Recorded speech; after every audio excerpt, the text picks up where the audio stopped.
삽비라 라는 제목으로 하나님 말씀 증거할 때 많은 은혜를 받으시기 바랍니다.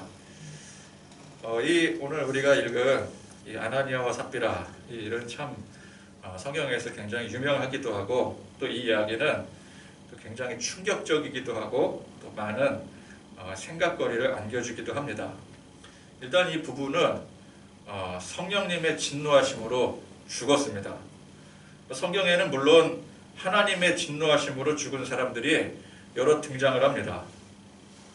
근데 보통은 경고를 하죠. 이를테면은 이제 여호수아가 여리고성을 점령했을 때 여리고성 점령에 성공을 하고 그 다음에 아이성을 점령할 때 이 아이성은 여리고성에 비하면은 그 크기나 규모로 보나 아무것도 아닌 작은 성이었습니다. 그런데 여리고성은 함락했는데 이 아이성 전투는 처음에 실패를 하게 되죠. 그래서 그 원인을 알아보니까 아간이라는 사람이 이 여리고성 점령 당시에 하나님 말씀을 어겼던 것이 있었습니다. 그래서 아간은 하나님의 진노를 사서 처형당하게 되고 그 이후에 다시 이 아이성을 공략했을 때 성공을 하게 되죠. 이 아간이 죽은 것에 대해서도 물론 논란의 여지가 있을 수가 있습니다. 야, 뭐 그렇게 큰 잘못을 했다고 저 정도까지 할 수가 있느냐? 그러나 분명히 경고가 있었습니다.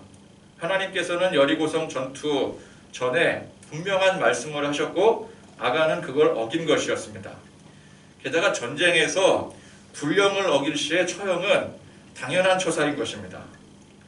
또 한 가지, 다윗이 하나님의 언약을 이제 옮겨오라고 지시를 했을 때 이제 수레에 이 언약궤를 이제 거기에 올려서 이제 옮기게 되는데 이제 길이 뭐 비포장도로다 보니까 수레가 덜컹덜컹 이렇게 하다 보니까 언약궤가 이렇게 들썩들썩거리는 거죠. 그래서 이 언약궤가 혹시 떨어질지 몰라서 우사라는 사람이 우사 하면서 이제 그 언약궤를 받쳤는데 그 즉시 그 언약궤를 손으로 만지는 순간 죽어버렸습니다. 이것도 논란의 여지가 있을 수 있지만 지극히 거룩한 이 하나님의 언약궤는 그 누구도 감히 만질 수가 없는 것이었습니다. 그래서 이 언약궤를 운반할 때 원래 어떻게 운반을 해요?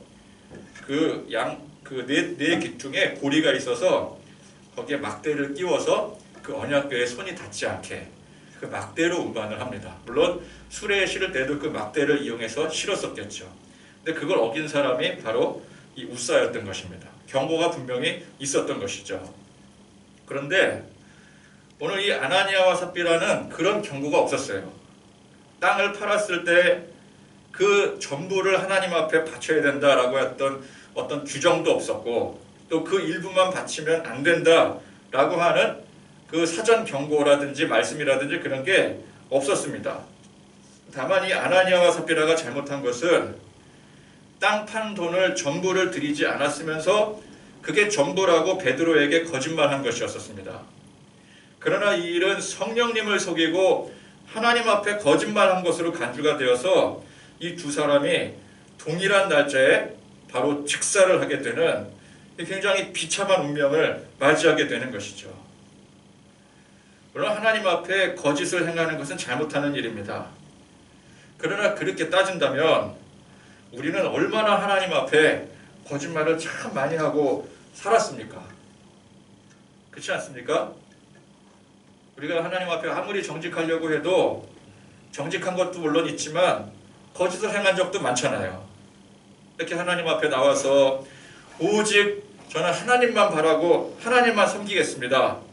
그래 놓고 이제 세상에 나가서는 다른 욕심도 품고 또 때로 돈도 섬기고 실제로 하나님 외에 우리가 섬기는 것들이 얼마나 많아요. 대표적인 신이 있습니다. 걸신. 배가 고파서 허겁지겁 걸신이 들려서 밥을 먹을 때 걸신이라고 하죠. 하나님 외에 다른 신을 섬기지 말라 하였거늘 걸신을 섬기고 있어요. 뭐 웃으라고 한 얘기지만 웃기지 않으면 할 수가 없는 거죠. 그러니까 우리가 하나님만 섬기겠습니다 그래 놓고 하나님 외에 다른 것들을 섬기고 있다면 그 분명히 하나님 앞에 거짓말하는 것입니다. 하나님 앞에서는 항상 기뻐하고 항상 감사한다고 해놓고선 나가서는 또 우리 세상 일에 또 걱정하고 또 근심하고 때로 분노하고, 이게 다 명백한 거짓말이죠. 그래서 우리는 사실 하나님 앞에서 우리 가슴에 손을 얹고 이 양심 선언을 할 때 순 거짓말쟁이들입니다. 그럼 아나니아와 삽비라가 하나님 앞에 거짓말해서 이렇게 죽음의 형벌을 받았다고 한다면, 죽었다고 한다면 우린 진작에 죽었어도 할 말이 없는 사람들이죠. 목숨이 100개가 달려있어도 부족할 것입니다. 그러면 뭐 세상에서도 뭐 죄질에 따라서 형벌이 달라지듯이 하나님 앞에서도 죄질에 따라 뭐 다를 수 있는 게 아니냐.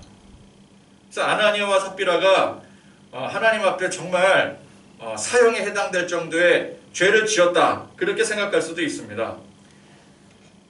그러나 앞서 말씀드렸던 것처럼 우리는 그렇게 따지면 우리는 뭐 몇백 번 죽어도 할 말이 없는 거고, 또 이 본인들 아나니아와 삽비라의 입장에서 본다면은 그게 정말 즉각 처형에 해당될 정도로 큰 죄라고 납득이 되겠습니까?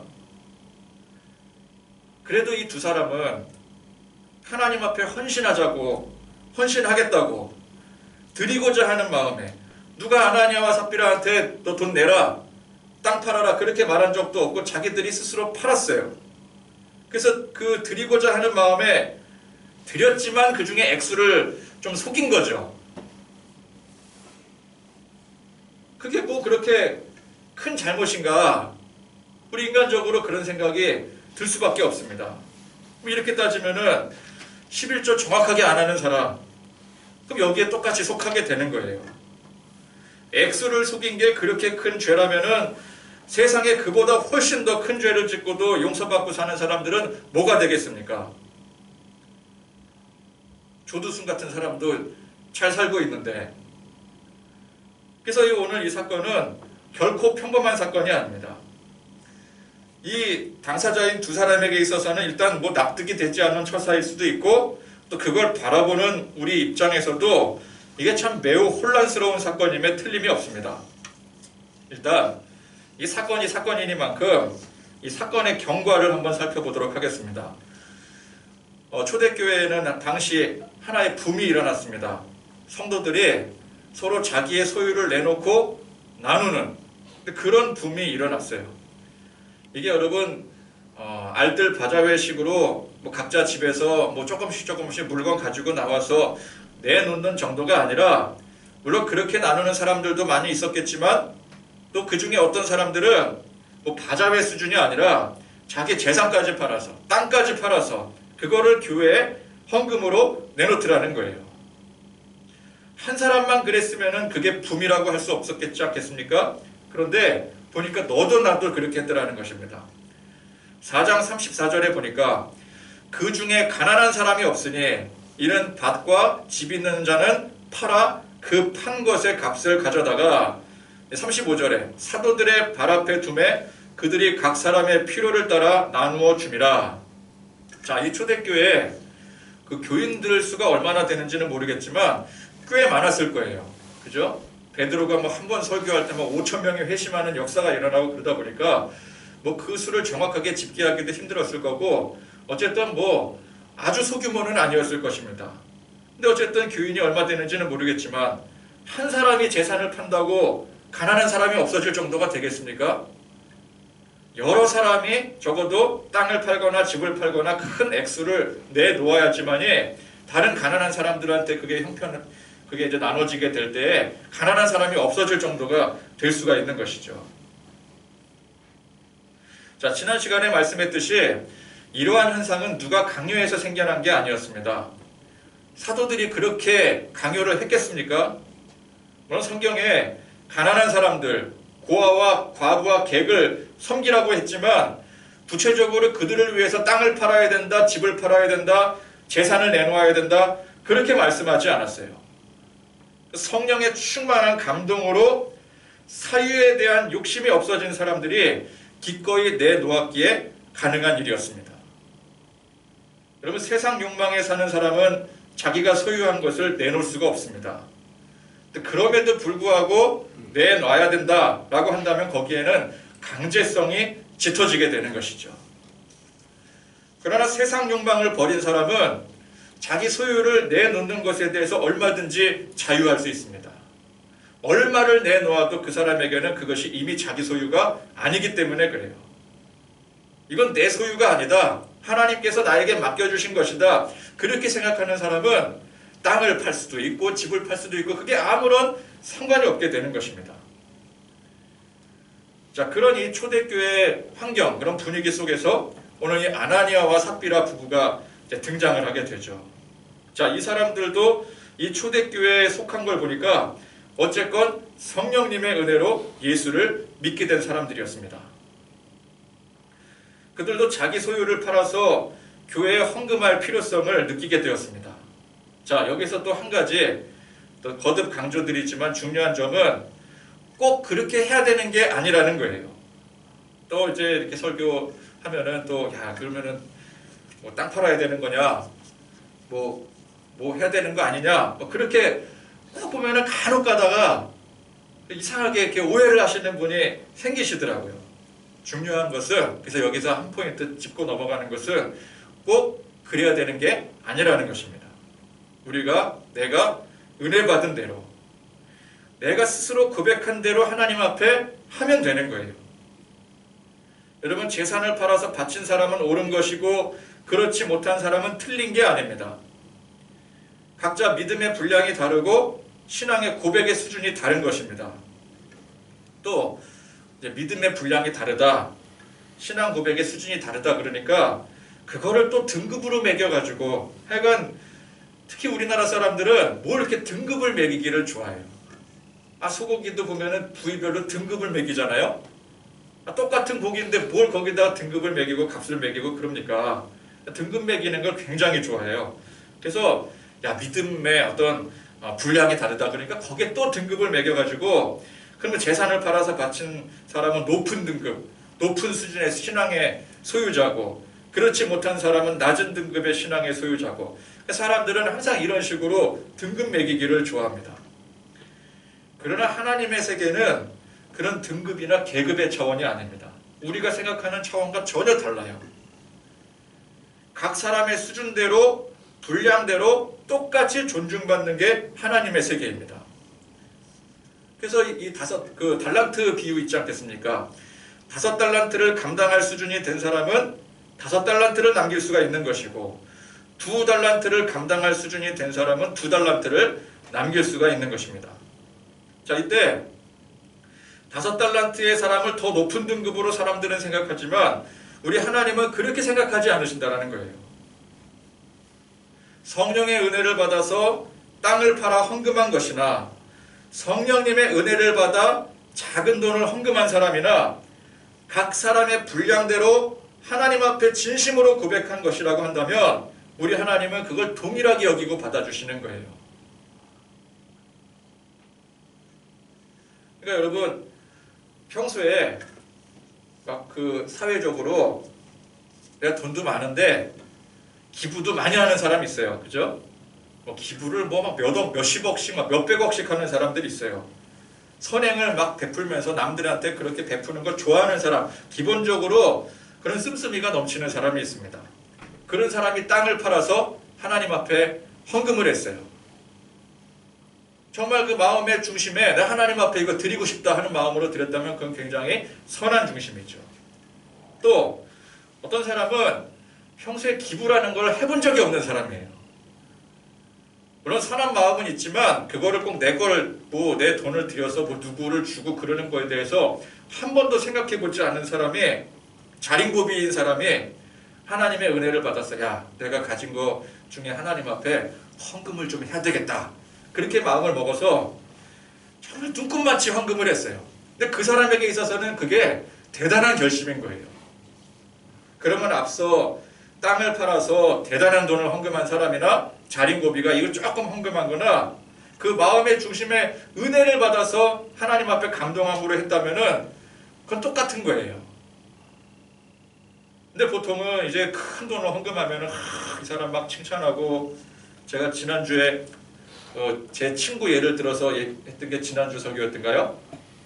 그 친구네 같이 사업하는 그 동료 장로님이 그런 식으로 이제 본인이 그랬어요. 자기는 돈으로 장로직을 샀다고. 돈을 많이 내면은 그렇게 막 우대해주면서 장로직분 주고. 보통 그렇게 이제 생각을 하는 사람들이 많은데 하나님의 세계는 절대 그렇지 않다라는 것입니다. 그래서 아나니아와 삽비라가 뭐 땅을 팔았건 또 어떤 사람은 땅을 팔지 않았건 그거는 우리가 상관할 바가 아니라는 거예요. 자, 그래서 이 아나니아와 삽비라 부부는 어쨌건 자기들도 교회에 우리가 가진 이 땅을 팔아서 헌금을 해야 되겠다라고 작정을 했습니다. 물론 그 동기는 어떤지는 몰라요. 그러나 그래도 처음에는 순수한 동기로 했겠죠. 성령의 감동함으로 야 우리도 하나님 앞에 드리자. 그런데 이제 막상 그걸 팔고 돈을 만져보니까 아까운 생각이 드는 거예요. 2절 말씀에 그 값에서 얼마를 감춤해. 자, 애초에 뭐 예를 들어서 이 땅 판 돈이 1,000만 원이다. 계산하기 쉽게. 그래서 이제 1,000만 원을 땅을 팔았는데 그 중에서 100만 원을 하나님 앞에 헌금을 해야 되겠다. 라고 했으면은 100만 원을 헌금했을 때 나머지 900만 원을 감춘 게 아니죠. 그죠? 애초에 작정을 100만 원을 했으니까 그건 감춘 게 아닙니다. 그런데 야, 이 땅은 하나님 앞에 드리는 거다. 이 땅을 팔아서 전부 다 하나님 앞에 드려야 되겠다. 그래서 1,000만 원을 다 하자.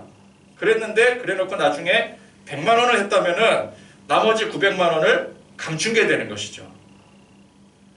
그러니까 이 부부는 원래 하고자 한 액수에서 이 마음이 바뀌어서 얼마를 감추고 헌금을 한 것입니다. 이 감추었다라는 표현은 그런 것이죠.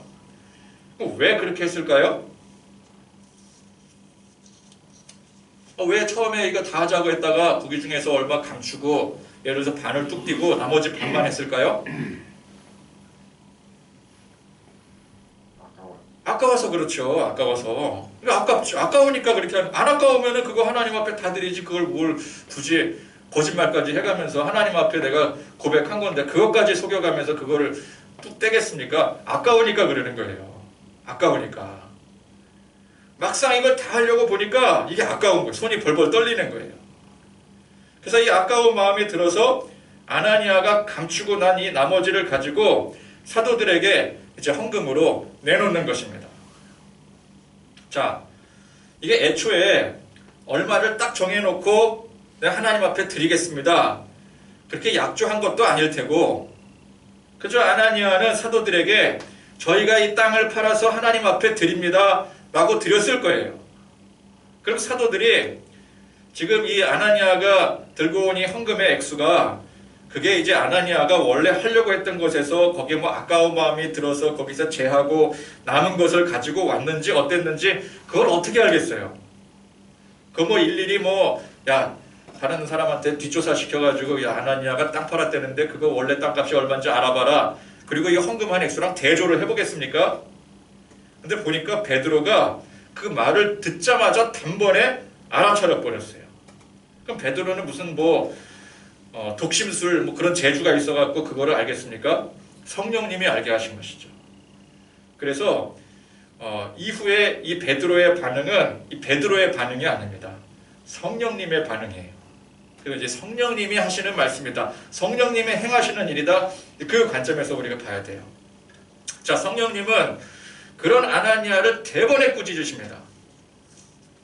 어제 마스크는 안 흘러내려오는데 이거는 왜 이렇게 흘러내려오는지 모르겠어요. 이게 참 벗을 수도 없고 이게.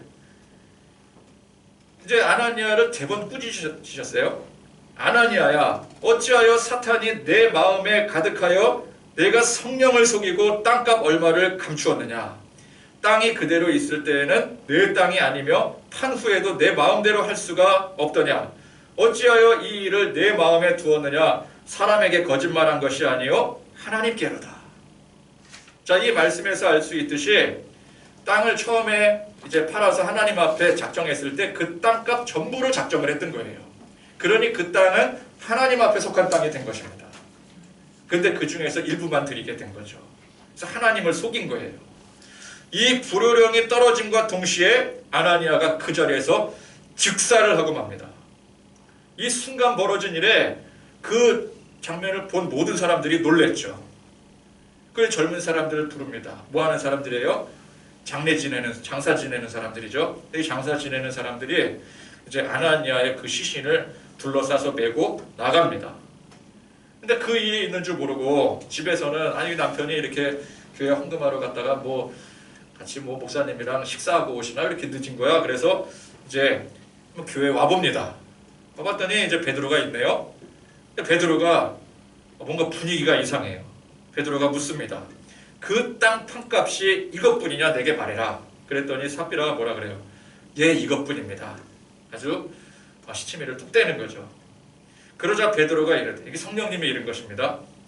너희가 어찌하여 함께 꾀하여 주의 영을 시험하려 하느냐? 보라, 내 남편을 장사하고 오는 사람들의 발이 문 앞에 이르렀으니 또 너를 메어 내가리라. 이 불호령이 떨어지자마자 삽비라마저 그 자리에서 바로 직사를 하게 되니 이 아나니아를 장사하고 들어온 젊은이들이 이게 뭔 일인가? 이게 뭔 일인가 싶은데 얼른 내가라. 그래서 다시 그 사람들이 그 삽비라의 시신을 둘러매고 장사를 지내게 되는, 동일한 날에 이 두 부부를 장사를 지내게 되는 이 흉악한 일이 그 자리에서 벌어지게 되는 것이죠. 그러니 이 사건을 접한 온 교회 사람들이 크게 두려워하는 것은 말할 나위도 없는 것입니다. 자, 이렇게 사건의 경과를 들춰보니까 이 사건은 뭐 그냥 사건 그대로 보자면은 크게 논란이 될 만한 일 아니겠습니까? 하나님을 특히 안 믿는 사람들이 볼 때 이게 얼마나 문제가 되는 사건이겠어요.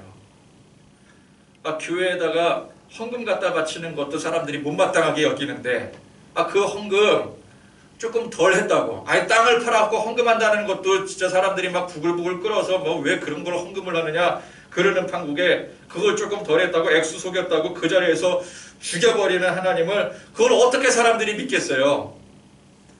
그런 관점에서 볼 때 하나님은 매우 잔인하고 독단적인 신으로 비춰질 수밖에 없습니다. 그리고 베드로는 그 당시 교회 수장이었습니다. 교회 목사님이에요.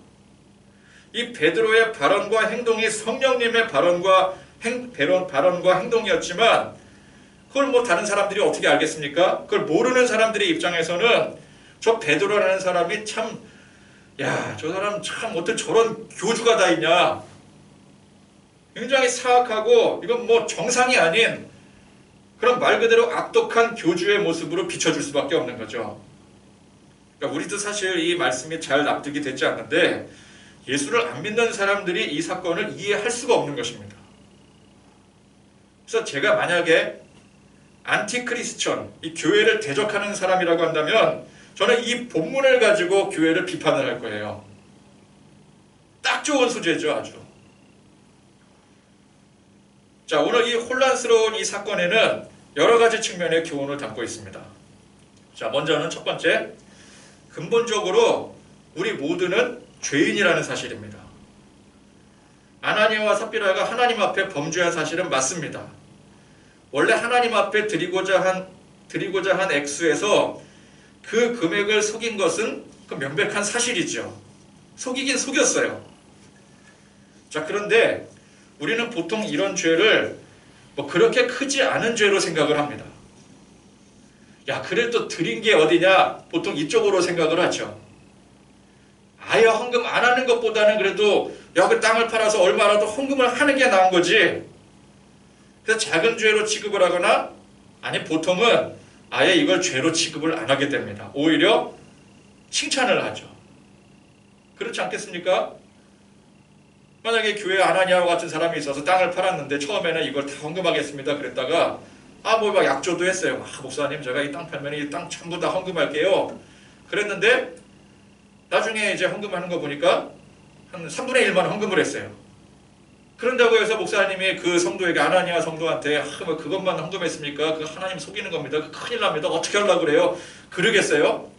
칭찬을 하죠. 축복기도 해주죠. 그걸 죄라고 생각하지 않는 거예요. 냈으니까. 그것도 큰 액수를 냈으니까. 어쨌건 속였던 어쨌건 간에 일부를 내더라도 이 땅을 팔아서 낸 돈이면은 그건 큰 액수잖아요. 일반 헌금보다는 훨씬 큰 거잖아요. 그러면 보통은 그거를 죄로 여기질 않아요. 근데 어쨌건 죄는 죄예요. 하나님을 속인 거예요. 근데 분명한 사실은 작은 죄건 큰 죄건 간에 우리가 판단할 때는 그것이 작고 큰 것이지 하나님 보시기에는 죄는 다 똑같은 것이라는 거예요. 하나님 앞에 죄는 다 똑같은 죄예요.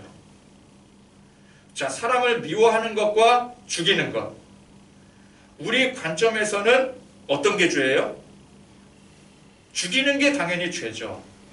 미워하는 것도 죄라고 생각할 수 있겠지만 그걸 그렇게 큰 죄라고 생각하지 않아요. 그건 당연한 일이라고 생각을 해요. 야, 사람 미워할 수도 있는 거지 뭘. 아니 우리가 무슨 예수님이야? 우리가 무슨 부처님이야? 사람을 어떻게 안 미워하고 살 수 있어? 우리는 미워하는 거에 대해서는 마음으로 미워하는 거에 대해서는 그거를 당연하게 여기지 그걸 죄라고 별로 여기지 않아요. 죄라고 여긴다 하더라도 그거를 작은 죄라고 여기죠. 그러나 하나님의 관점에서는 미워하는 것이나 죽이는 것이나 이미 우리의 마음에서부터 틀어진 것이기 때문에 똑같이 죄로 여기시는 거예요. 탐심을 갖는 것과 직접 도둑질을 하는 것. 이미 탐심을 가진 것 자체가 이 마음에서부터 틀어진 것이기 때문에 그게 죄인 거예요. 여러분, 하나님은 우리의 마음에서부터 틀어질 때 그것을 죄로 여기십니다. 그러면 탐심을 가졌건 도둑질을 했건 사람을 미워했건 죽였건 하나님 똑같이 죄로 여기시는 거예요. 이 죄의 결과는 무엇입니까? 죄의 결과는 사망입니다. 근데 원래 하나님께서 창조하신 피조 세계에는 죄가 없었어요. 하나님은 깨끗한 세상을 창조하셨어요. 그런데 악한 마귀 사탄이 우리의 자유의지를 이용을 해서 죄를 짓게 만들어 버렸습니다. 죄가 세상에 들어와 버렸어요. 그 세상이 타락을 해버렸어요. 그 직후로 하나님과의 관계가 끊어져 버렸습니다. 여러분, 하나님과의 관계가 끊어지면은 아무 곳에도 속하지 않는 공황 상태가 되는 게 아니라 바로 사탄의 영역, 사탄의 손아귀로 들어가게 됩니다. 즉 하나님이 아니면 사탄인데 죄로 인해서 하나님과의 관계가 끊어지게 되었으므로 자연스럽게 그 소속이 사탄에게로 들어가게 되는 거예요. 그 결과는 당연히 지옥 형벌, 죽음입니다. 여러분, 아무렴 사탄이 자기 휘하에 든 사람들을 천국으로 데려가겠습니까?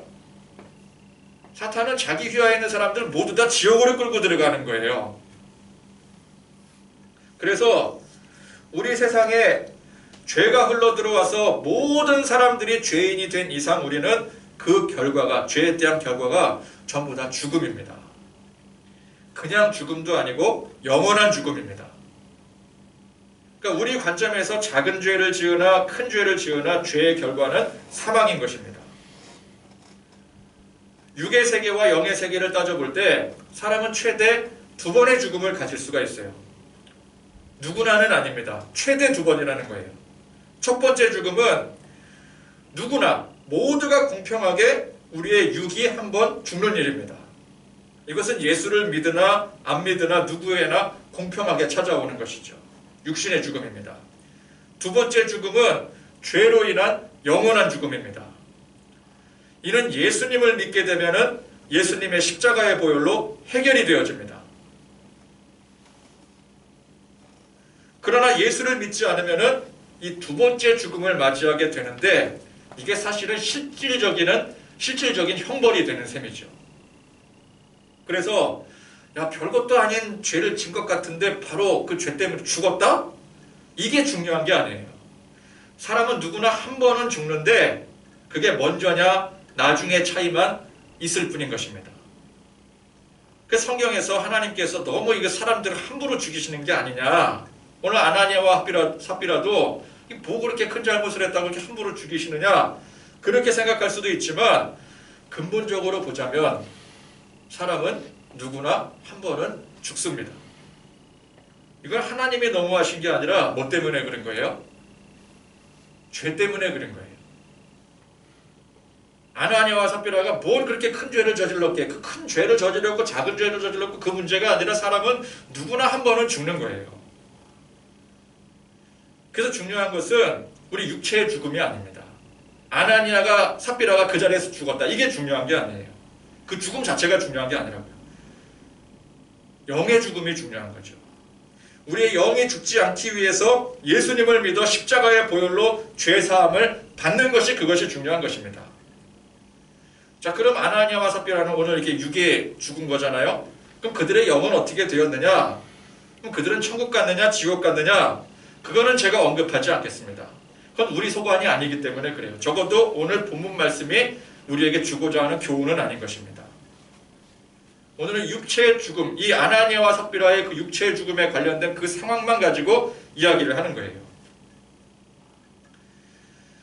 물론 아나니아와 삽비라의 죽음은 하나님의 형벌이었습니다. 더 오래 살다가 건강하게 살다가 죽을 수도 있을 것을 그 즉시 생을 마감하게 하심으로 일종의 형벌을 내리신 것입니다. 그런 측면에서는 가혹하다라고 할 수가 있겠죠.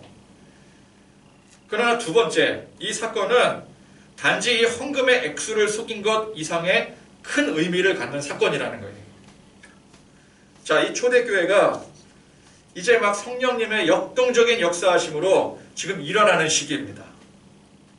교회가 이제 확장이 되어서 십자가의 복음이, 이 주님의 십자가의 복음이 열방으로 뻗어나가야 되는 굉장히 중요한 시기를 맞이하고 있어요. 여러분, 때와 시기는 항상 똑같은 게 아닙니다. 복음이 뻗어나가는 시기가 있다면 또 성장세를 이루어서 지속이 되어지는 시기가 있고 또 쇠퇴의 시기도 있는 거예요. 각 때와 시기마다 적용이 다 다릅니다. 적용이 똑같지가 않아요. 이거는 세상 법도 마찬가지 아니겠습니까? 평시 상황과 전시 상황에 법이 똑같이 적용이 되질 않아요. 코로나 이전 시대와 코로나 이후 시대가 똑같을 수가 없어요. 하나님은 복음이 역동적으로 뻗어나가는 시기에 그만큼 강력하게 다스리시는 것입니다. 성령의 역사가 강력하게 나타나지 않습니까? 이 복음이 역동적으로 뻗어나가는 시기에는 성령의 역사도 강력하게 나타나요. 그러는 만큼 하나님의 다스림 또한 강력하게 나타나는 거예요. 말하자면은 이 전시 상황인 거죠.